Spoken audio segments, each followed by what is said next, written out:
My name is Renee Castillo, and I am 36 years old.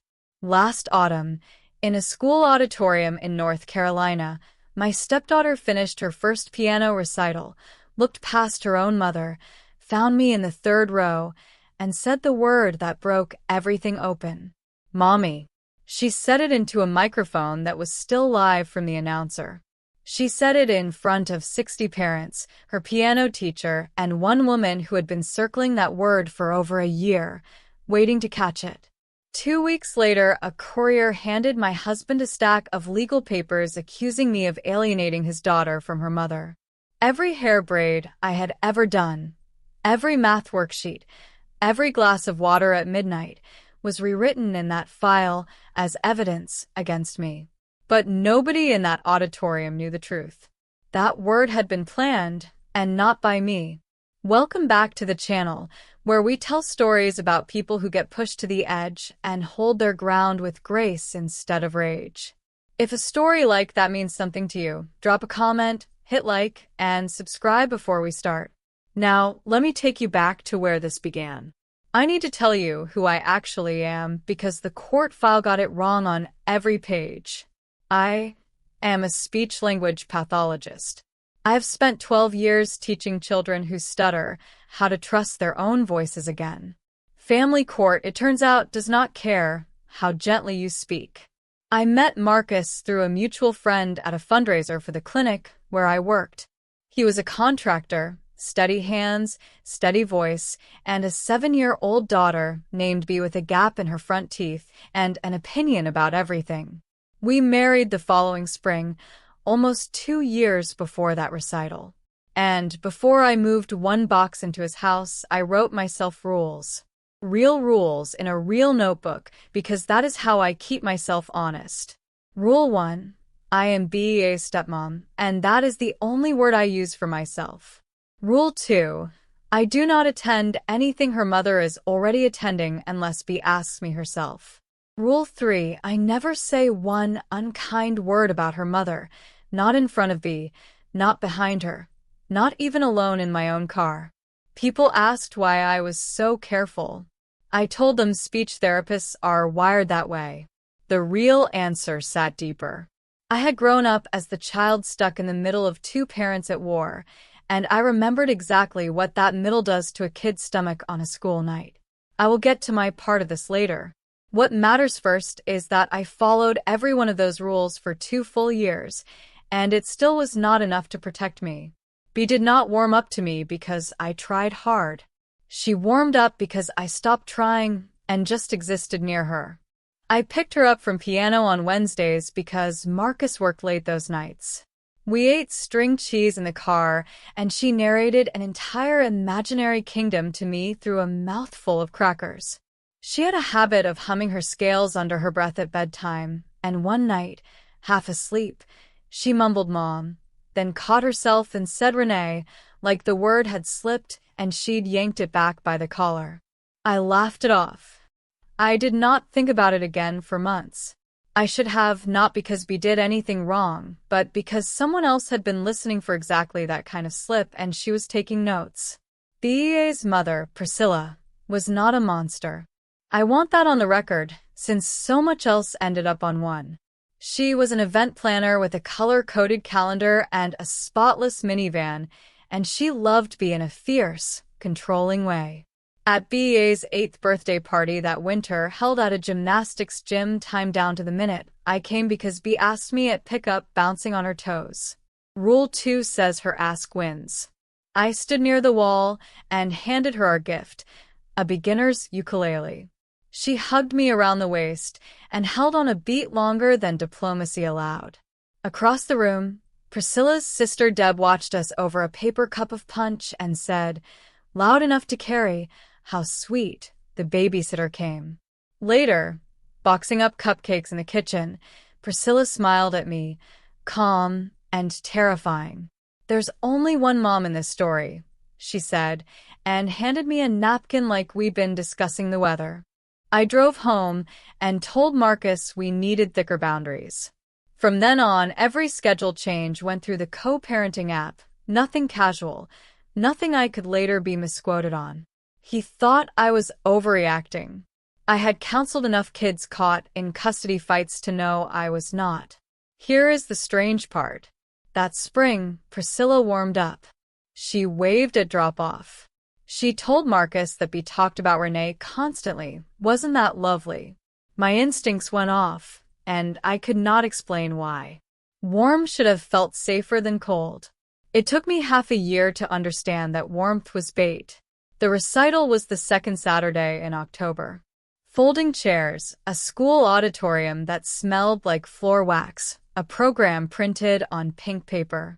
Marcus and I sat in the third row because that is where he told us to sit. Priscilla sat across the aisle with her sister Deb, and I noticed, without registering why, that Deb had her phone raised through most of the earlier performances, not casually filming the stage, but angled toward our row. Bea played her piece, a simple arrangement of a song about rivers, and she did not miss a note. When she finished, she turned toward the audience, flushed and glowing, scanning the crowd the way kids do when they want their whole heart witnessed at once. She found me first. "Mommy, did you hear it?" The microphone on the piano was still on, and it carried her voice to the back wall. I watched Priscilla's face change in real time, and one beat behind it, I watched Deb's phone swing toward us. Priscilla crossed the aisle fast. "Are you teaching her to say that?" Her voice carried to the last row. The room went quiet in a way I can still hear, if I let myself. Bea's face folded in on itself. "But you said," she started, and Priscilla took her hand and walked her toward the lobby mid-sentence, patent shoes squeaking on linoleum. I sat there holding a piano recital program with Bea's name printed on it. Marcus said Priscilla's name once, uselessly. Somewhere a teacher was still applauding the next act. For weeks after, one question kept me up, and it was not the one everyone assumed I was losing sleep over. It was this. "But you said what?" What had my 8-year-old been about to finish saying? That night, at bedtime in her own room, Bea asked me the question that broke something clean in my chest. Did I do something bad? I sat on the edge of her bed and used the calm, steady voice I use with kids who are afraid their stutter makes them broken. "Nobody's mad at you," I told her. "Words slip sometimes, that's all." She nodded at her nightlight, unconvinced. At 11 that night, Marcus's phone lit up with a message on the co-parenting app. He read it twice and handed it to me with a strange look. "I am documenting this incident," it began. It went on for 6 paragraphs about ongoing patterns of interference and boundary erosion. Marcus stared at the screen. "She doesn't talk like this," he said. She texts me in exclamation points about pickup times. "This reads like a deposition." He was right, and the wrongness of it sat down in my chest and did not leave. Somebody had helped write that message, somebody with the billing rate. And if a lawyer's voice was already coming out of her phone 2 hours after a school recital, that lawyer had not been hired that afternoon. The game, it turned out, had not started at the recital at all. 3 weeks later, a process server found Marcus in our driveway and handed him a manila envelope. Motion to modify custody, request for restriction on third-party contact, and I am quoting my own life here, evidence of a coordinated pattern of parental alienation by the step-parent. I read every page at our kitchen table with a highlighter, because that is how I cope. The Wednesday pickups became a calculated campaign to displace the biological mother. The bedtime routines became evidence of overreach. My profession was twisted into a weapon, a speech pathologist trained in techniques of influencing a child's language patterns. I actually laughed out loud at that line, and then I stopped laughing because the next page mentioned a school drawing described as troubling evidence of intentional emotional displacement. A drawing I had never seen. Stapled behind it was an affidavit from Priscilla, with one sentence I recognized instantly, because it is the sentence every scared mother reaches for. There is only one mother in this child's life. Our lawyer, A woman named Diane Osei, who had done family law for 25 years and had an office that smelled like coffee and other people's worst days, read the whole motion in 10 minutes flat. First, she said this does not get custody changed on its own. No judge strips a father of time because a kid said mommy once at a recital. Second, and I want you to hear this, alienation claims are fog. You cannot punch fog.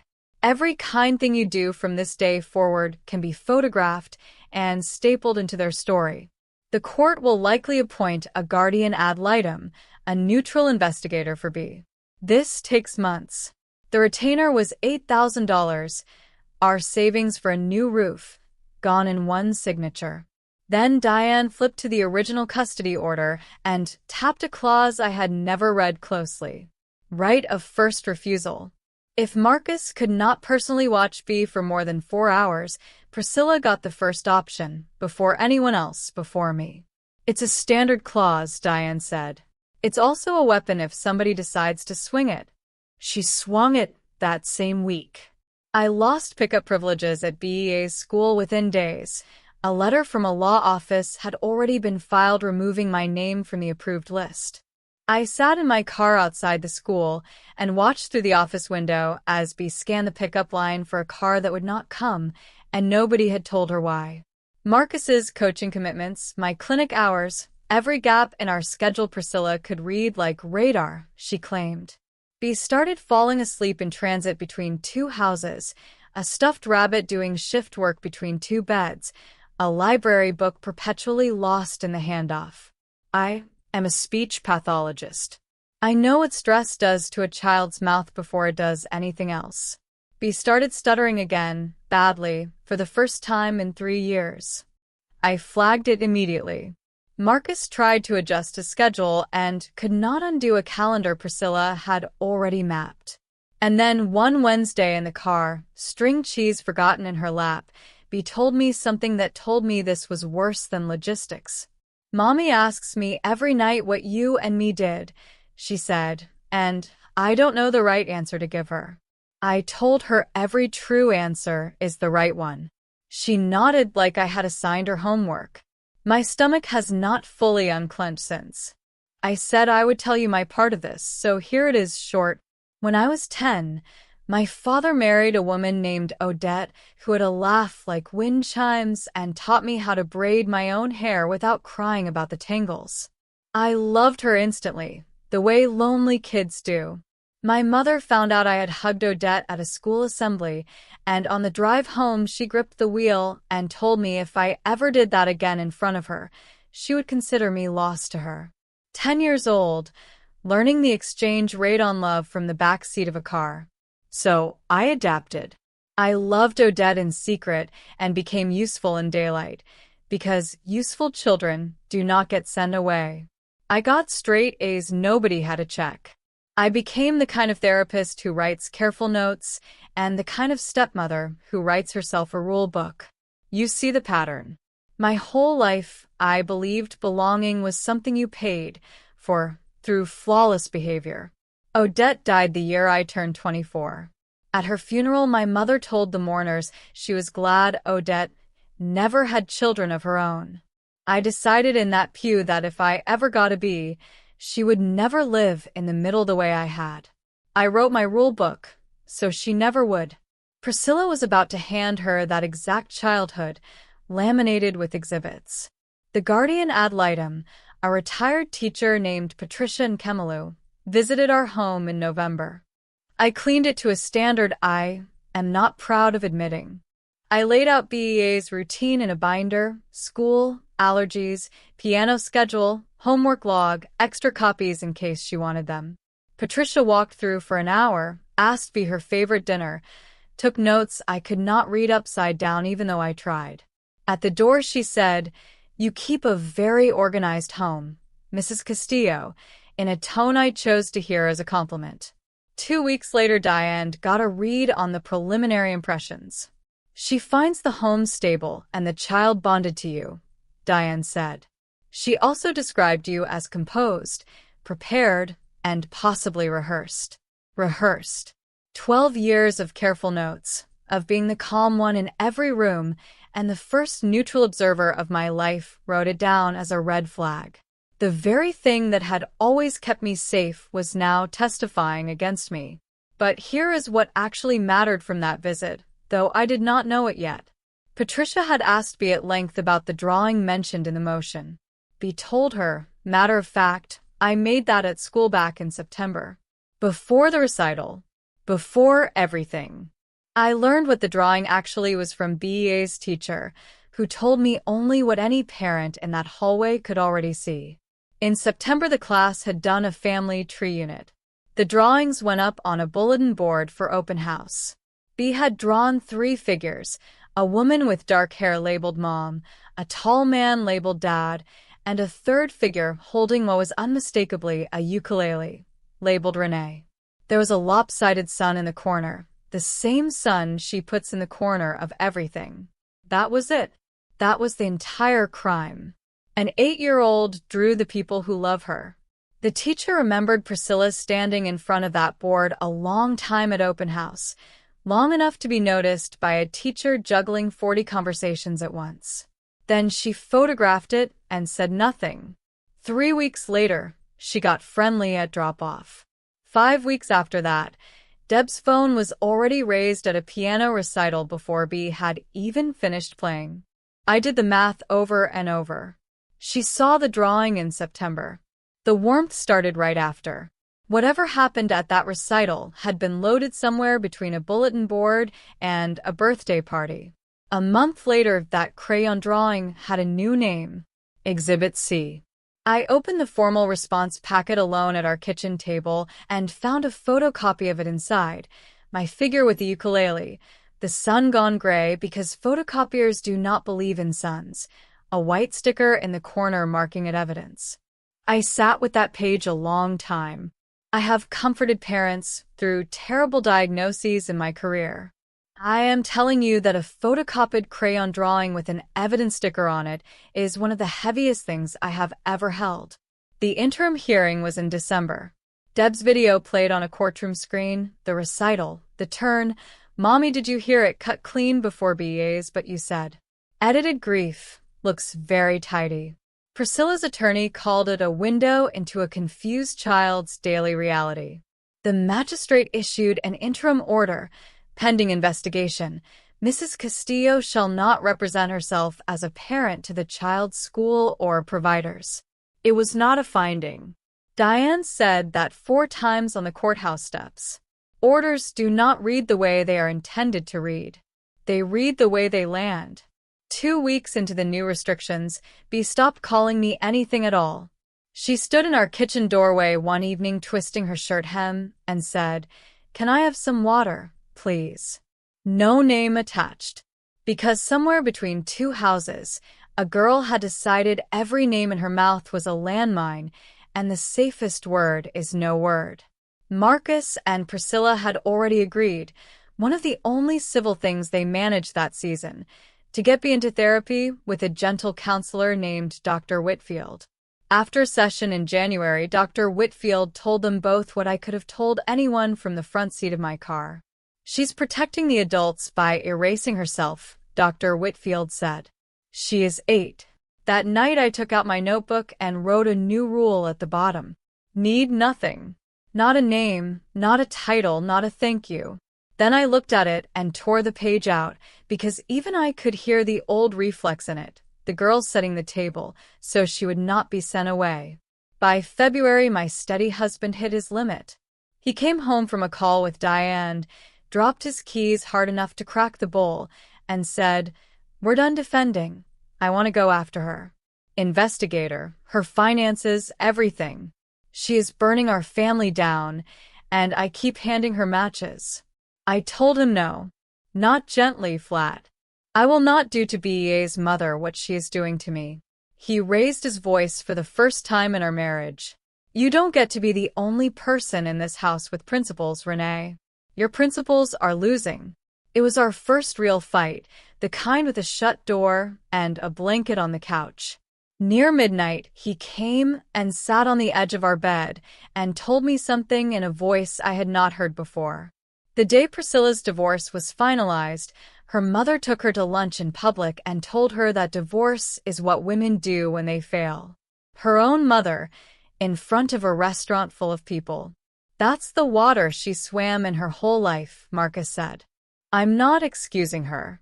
I just know where the wound is. I lay awake a long time because I knew that verdict.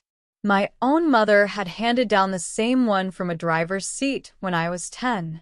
Late that February, B spiked a fever, nothing serious, and it happened to be our night. She could not sleep, so I sat against her headboard while she leaned into me, hot and heavy, drifting in that in-between place feverish kids go. And out of that place she said it. I did it wrong. Did what wrong, sweetheart? The mommy thing. Mommy told me in the car that if I said it at my recital, I'd get a surprise. Then she got mad instead, so I did it wrong. The room went very still. There it was, the missing half of "but you said." A little girl rehearsing a word in a booster seat, thinking there would be a prize, and the prize was watching every adult she loved detonate. I want to be honest about the next minute because it was a full minute. I had a phone in my pocket and a husband with a lawyer on retainer. I did not take it out. I did not ask her a single follow-up question. I was not going to turn my stepdaughter's sickbed into a crime scene. I pulled the blanket up and told her she had done nothing wrong, not one thing, and she was asleep before I finished the sentence. Then I sat in the dark doing the terrible math. I had just been handed the truth that could end this entire case, and I could never use it that way. I told Diane the next morning with no notes. She looked at me the way I imagine trauma surgeons look at someone who walks in carrying their own stitches.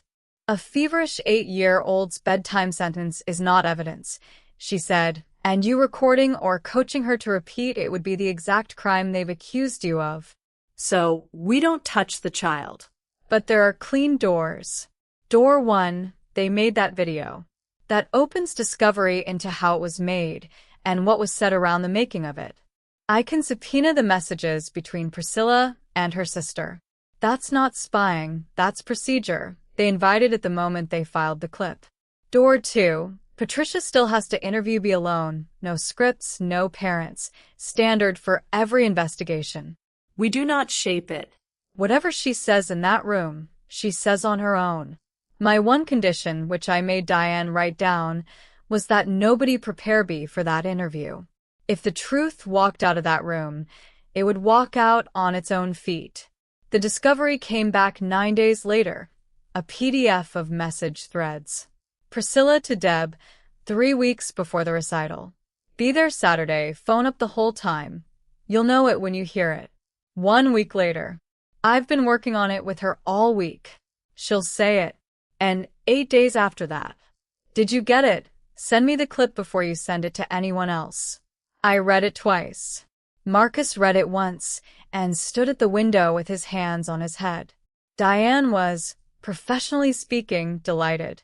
This is manufactured evidence, she said. She built the incident and filed the product with the court. This doesn't just collapse their case, it reverses it. I should have felt triumphant. What I felt instead was one phrase looping. I've been working on it with her all week, and underneath it, a little girl in a booster seat thinking the prize at the end was a surprise. Before any of that could be used, March brought the spring music showcase, which B had been rehearsing for weeks and had personally invited me to back in January, before any of us knew what winter would cost us.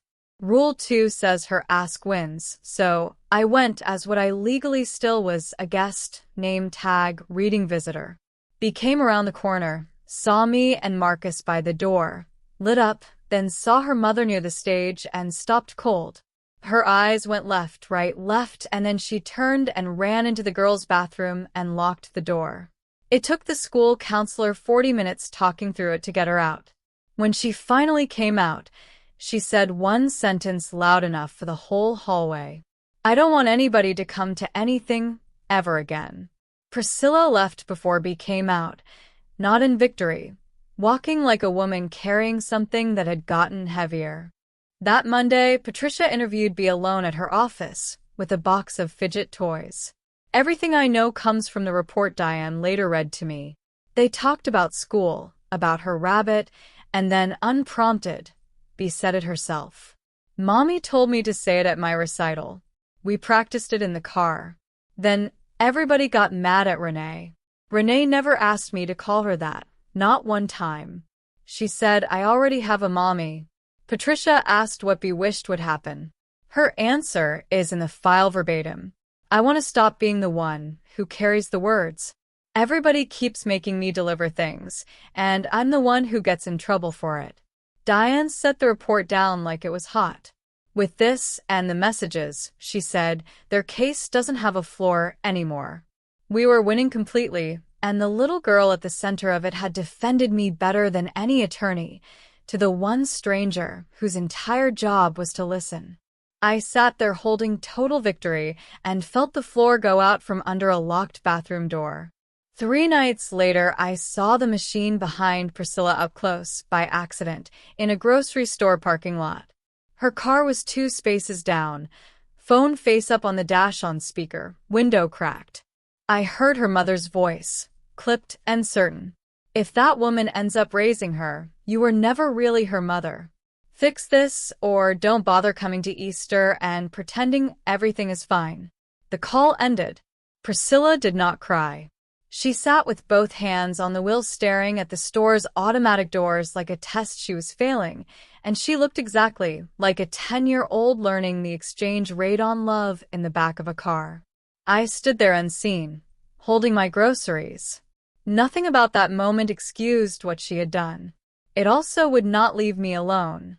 I drove home understanding one true thing that reshaped everything after it. Destroying Priscilla would not end the machine that built her. It would just prove the machine right and hand it a new child. Diane's plan for finishing the case was clean and total. File everything, request supervised time, and a psychological evaluation for Priscilla. Walk out officially cleared. There are days I can still taste that offer. Then I looked at the binder on our counter, the gray photocopy sticking out of it, the sun gone gray, and I asked one question. Is the file public? Diane said generally yes, some things can be sealed, no guarantees. So walk it forward with me, I said. Bea turns 17. She's curious. She pulls the file and reads that her own mother lost custody time because of sentences she said in a room with fidget toys. She learns she was the messenger who delivered the letter that took her mother down. I looked at Marcus. Every way we win outright, she loses. So here is what we did instead. The evidence stayed in the folder. We used it once, privately as leverage, and traded it for the whole war. Schedule unchanged. Court-ordered family therapy for all 3 adults and Bea, quarterly review, so nobody could drift away from it. Every allegation withdrawn. The messages and the interview excerpts sealed permanently, so a teenage Bea would never be able to find them. The hearing was in April. I sat in the hallway outside the courtroom with Priscilla on a bolted wooden bench, both attorneys standing 20 feet away pretending to check their phones. I put the folder between us and let her read her own words, the texts, the report, her daughter's sentence about carrying the words. Her hands were shaking by the second page. Here is what happens if I walk back in there and hand this to the judge, I told her, keeping my voice level. Supervised visits while you complete an evaluation. Your mother's church gets a story with your name in it that never goes away. And in 10 years your daughter pulls a public file and learns her own sentences were the ammunition. She looked up at me, not as a litigant anymore, and asked why I would show her this out here instead of in there.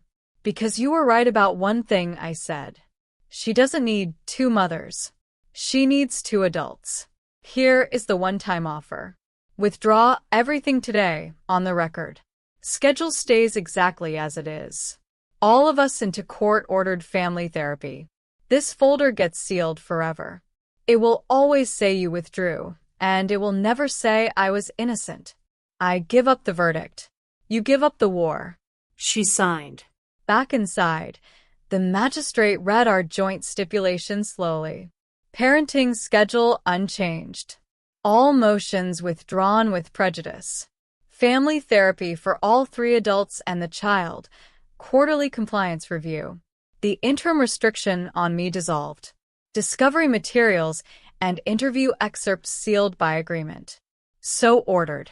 Then, the part one never negotiated, the part nobody expected. Priscilla stood on her own. For the record, she said, into a courtroom containing her own mother, I withdraw every allegation against Renee Castillo. All of them. Her voice cracked on the next sentence, and she said it anyway. She never tried to take my daughter. Not once. The magistrate nodded. Noted, he said, and that single word entered the transcript, which is the only place I ever needed it. Priscilla's mother left the gallery before the session closed and did not come back. We drove home that afternoon and nobody had technically won, and that was the actual victory. Therapy was not a straight line.